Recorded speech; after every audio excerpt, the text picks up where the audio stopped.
So we're here with another Win with Armagh GAA podcast. My name is Kieran Lynch and tonight we're joined by the Armagh minor manager Barra Murray. Barra, obviously a busy time of year, a lot going on, plenty of trials, and how have you found that process, and I suppose looking at players all around the county? Yeah, it's been an exhaustive process. I think we're going into week 9 of the trials. We cast the net wide this year. We've trialled 156 lads, and I think the difference between this year and last year was, last year I had come in from the 16, so I knew exactly who I had, and, this year you're coming into a fresh panel of players. Saw the under-16s a couple of times last year, just fell short in a couple of games, and I thought maybe we just needed to bolster the squad a wee bit. Under 15s last year, under Martin Kelly, were dynamic, some very, very sharp forwards, good lads around the middle as well. Some of them have come in and have, they've really set the bar high. Some of the poor cornerbacks have really struggled with some of the talent that's come through. And then there's guys who, for one reason or another, have dropped out of the academy. Maybe they were involved in the academy at under 14 or 15. Maybe picked up an injury, missed the 16.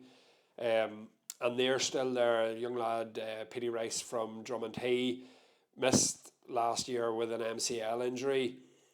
Got back in playing with Drummond, playing really well with Drummond minors, and has hurt his knee again. So, we're working alongside clubs and players to give them every opportunity to get themselves fit as well, So yeah, it's, while I say it's an exhaustive process, it's an extremely enjoyable process because you get to see the best that there is in the county at this age. Because, if somebody was to say to you, there's your 36, you might always be wondering, I wonder, was there anything else out there? But whenever you see it and you're comparing and you're going home and writing it, we've got analysis of every single trial. So there's 4 of us watching the games back.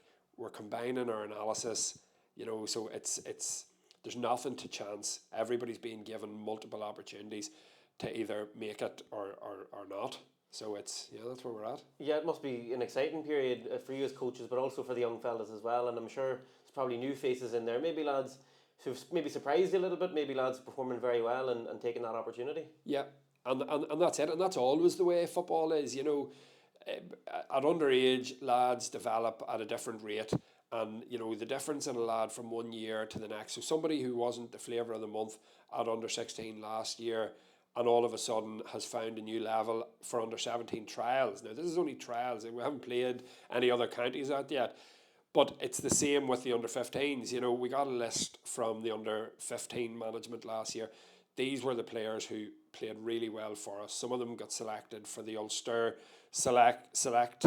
And here's another group of guys who were developing well as went on. And some of those guys have outshone everybody.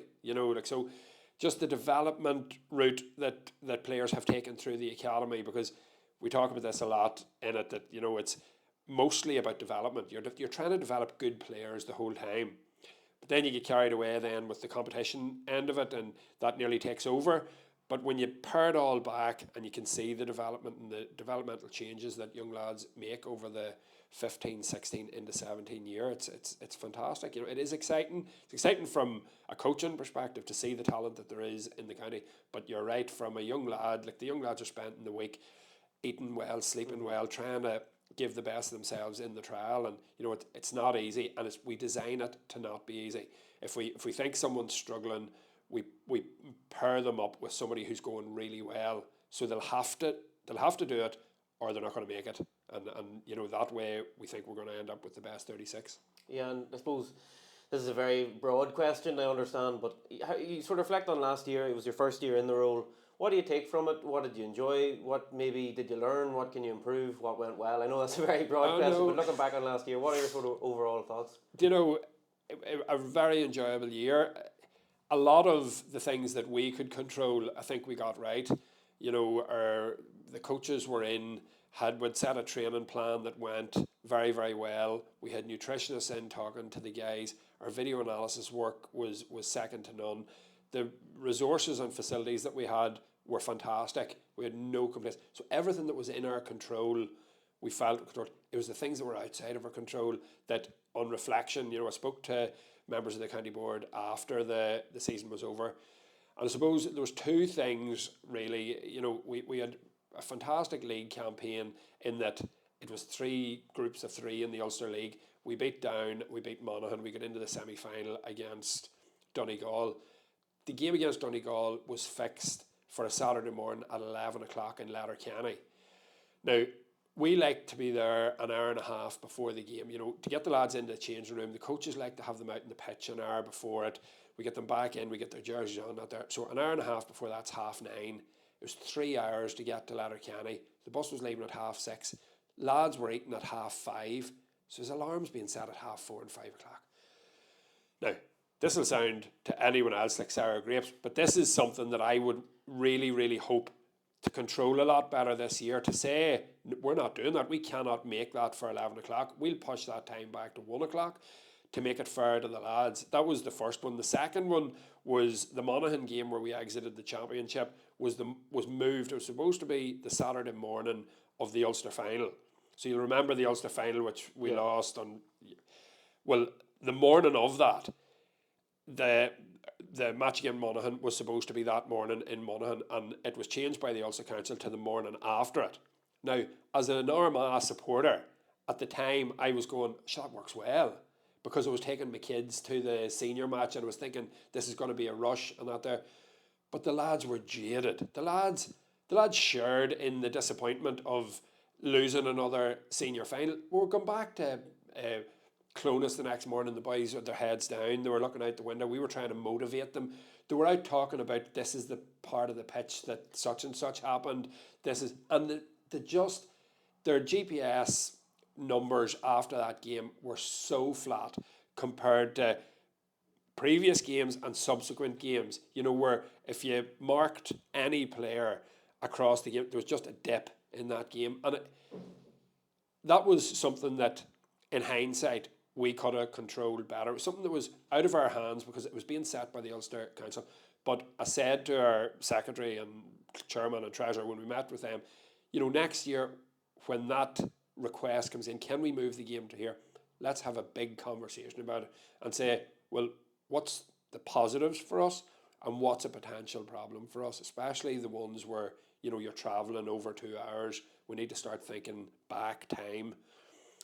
That's the one thing I'm going into this year thinking, yes, like if we improve upon what we're doing, the controllables, and then we get a firmer grip on the things that other people are trying to decide for us.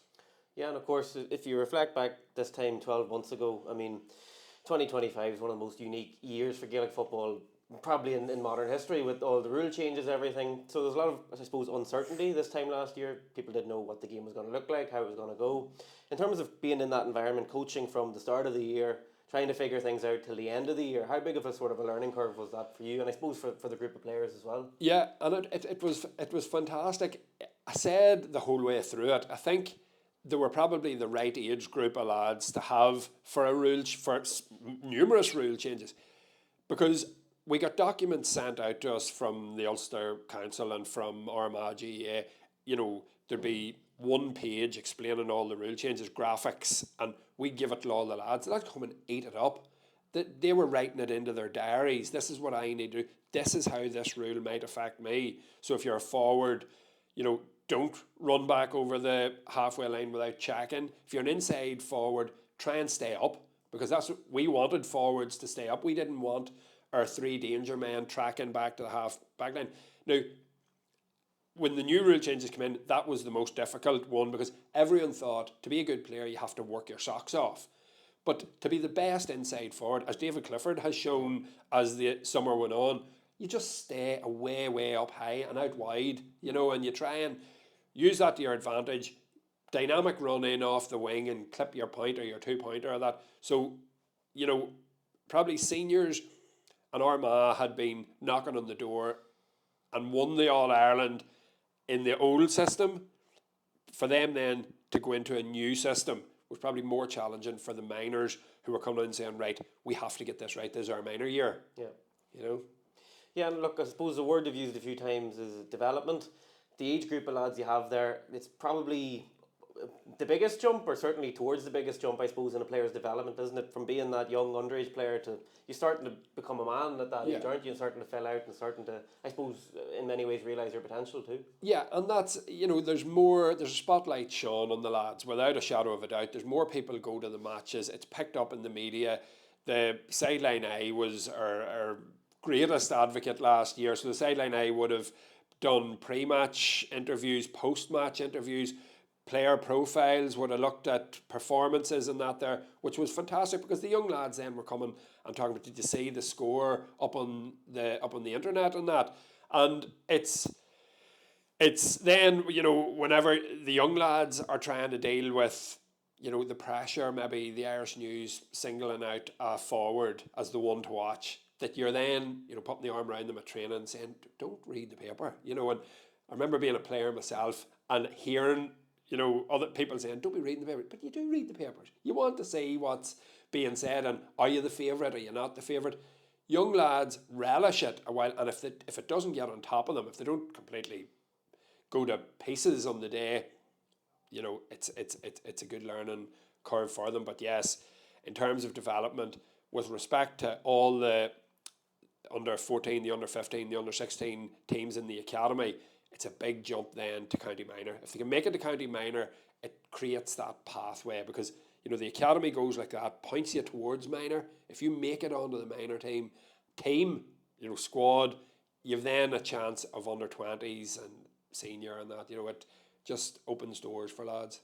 Yeah, and just on development, I know you've touched on already that the county board have been great, looked after you, facilities, everything. But I suppose we're ambitious, aren't we? In Armagh, we want to get to another level with the proposed building of the training facilities in Portadown. What could that do, particularly for lads at this age group, to get these state of the art facilities? Yeah, I think it'll take it to the next level. You can only look to other counties and to their experiences.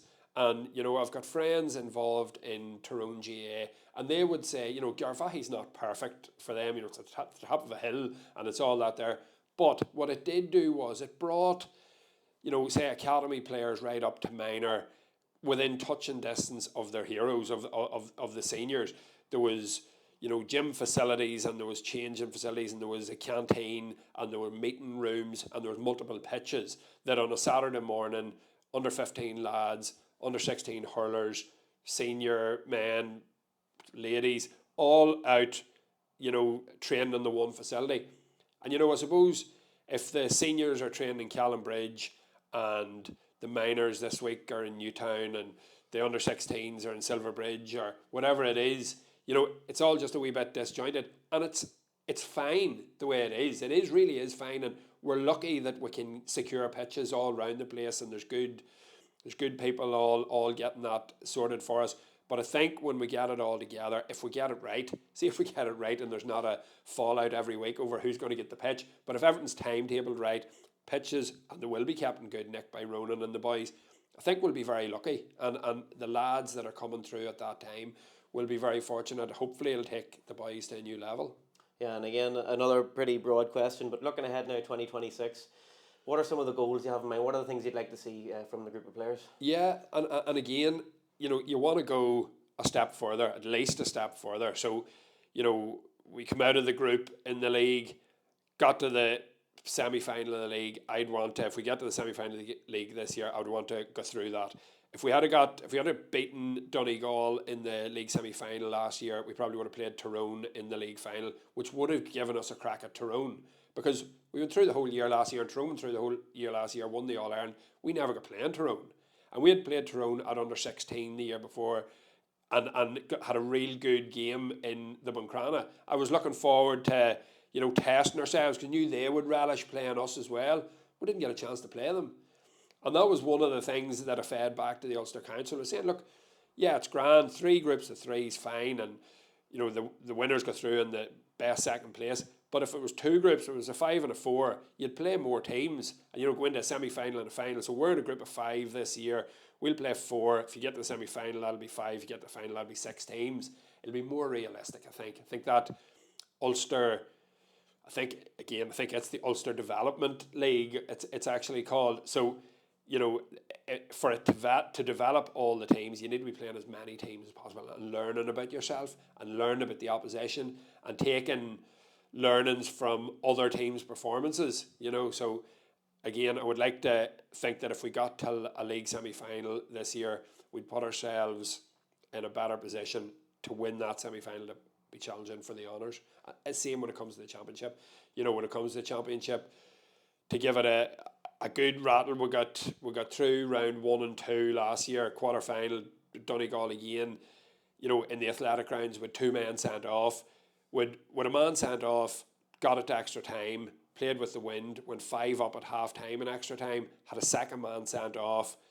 They come back and beat us by 4 or whatever it was, you know. So that game hurt as well, because it was in no other game, we played, I think, 9 competitive games, and in no other game had we anyone sent off. We barely had anybody booked in any game, and in that must-win game in the athletic grounds, the only game we played in the athletic grounds in competitive football, we had 2 men sent off. And then, so people would have been leaving that saying, sort of, tactics had they, what message did they get going out? But it wasn't like that at all. It was just, you know, Keelan was very unfortunate with, you know, he's a big, tall fella.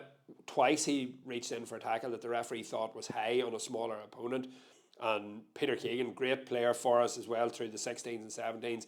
He lost the head just when they scored a goal and struck out. So it was probably this year, just again, to go one step further. You could be winning this fantastic motorhome or £50,000 in cash. Tickets are available from as little as £2 on winwitharmagha.com. All proceeds from this competition will go straight into the development of our new facilities at Portadown.